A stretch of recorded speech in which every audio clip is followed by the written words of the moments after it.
Hello mga ka-ay! Oy, waiting na sila ng part 2, aminin. Ito na nga, early in the morning, punta kami ng cemetery. Ito talaga yung bagay na hindi pwedeng hindi namin gagawin pag pupunta kami sa Ormoc. Ang dalawin si Mama Rose. Siya nga pala yung super bait kong MIL. Oh, you know what's MIL? Tama, mother-in-law sa Tagalog, binan, nanay ni Bernardo. At ang number 1 fan ng carbonara ko. Ito siya. Carbonara ko. Ay, naku, sarap.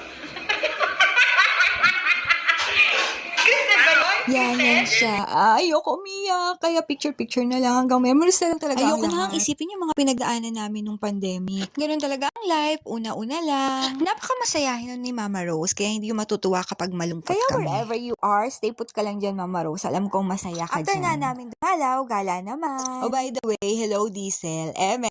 O, nakita nyo yan, yung bundok na yan. Diyan kami pupunta. Kahit gano'n pa yan kalayo, mararating din namin Bigla yan. ko tuloy naalala yung kantang Get Here. Gusto nyo kantahin Pilitin ko? nyo ako. Sige na nga. You can reach me by railway. You can reach me by sailboat. There are hills and mountains between us.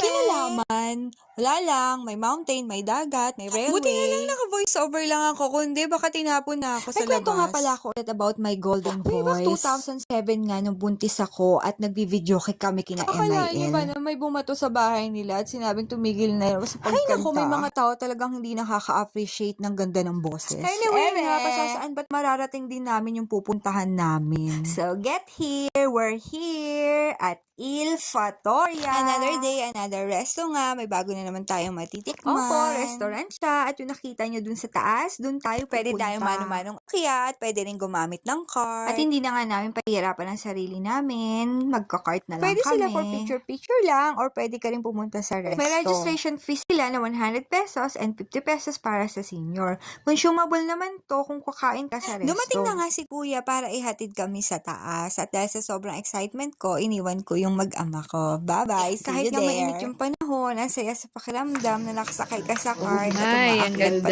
pataas. Tayo pa lang po. Buti marami nagpupunta po At dito. umirit nga talaga ako. Malamang marami Order nagpupunta. na. Hindi naman yan itatayo kung Laglag wala pa nga eh. nga, as in, sobrang ganda ng view. Hindi nyo nga naitatanong, masyado talaga malapit ang puso ko sa nature. Way back nga, naging addict din ako sa pag-akyat sa bundok. Ayun, dun kami galing kanina. Kaso, ramdam na talaga ang aging. Mukhang hindi ko nakakayaning umakyat pa. Tamang chill-chill lang at eme-eme. Shout out, Team Biahero. Italian restaurant nga ito, so patay na naman tayo kung paano bigkasin ang menu Kasi nila. sobrang ganda nga ng view. Siyempre, hindi pwedeng walang picture-picture. Oh, Salamat nga sa buwis buhay na pag-picture. Ayron. Sa dami nga ng kuha niya, isa o dalawang picture lang yung maayos. naman, sobrang sensitive talaga ng mata namin sa init. Kahit na sobrang init talaga, tapos wala kaming dalang shades, ay, pak, go for Kung the tatanungin nyo nga ako, may personal rating, ambience, 1,000 over 10, mapapawaw ka talaga. At syempre, for me, ang number 1 ko talagang nire-rate, yung sarap ng pagkain. Ang rate ko, 9 over 10, masarap yung food nila, pero medyo onti lang yung serving. Nag-order nga kami ng cream salmon, ng porchetta, ng US beef tapa, ng chicken parmigiana, lasagna, bolognese, at saka yung tiramisu na sumisipa talaga At ang ang kape. mga shakes nila, winner talaga. Bukod sa magandang lagayan, masarap talaga. Ito nga pala yung list of menus At nila. picture ng ilan sa mga in-order naming foods, wagi sa presentation.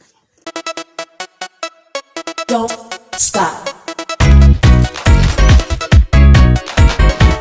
Medyo pricey nga siya, pero expect mo na. Bukod nga sa Italian restaurant siya, nasa bundok pa. Malinis yung loob ng resto, maganda ang ambience, masarap sa pakiramdam. Minsan nga lang mapunta sa mga ganitong lugar, kaya dapat sulitin At kung tatanungin nyo kung babalik kami, definitely, kung may pagkakataon, why not? Overall, nag-enjoy naman kami. Another good memories to ponder. Isang masaya at masarap na experience na naman. Thank you, Lord. Till our next gala at food trip. Bye-bye!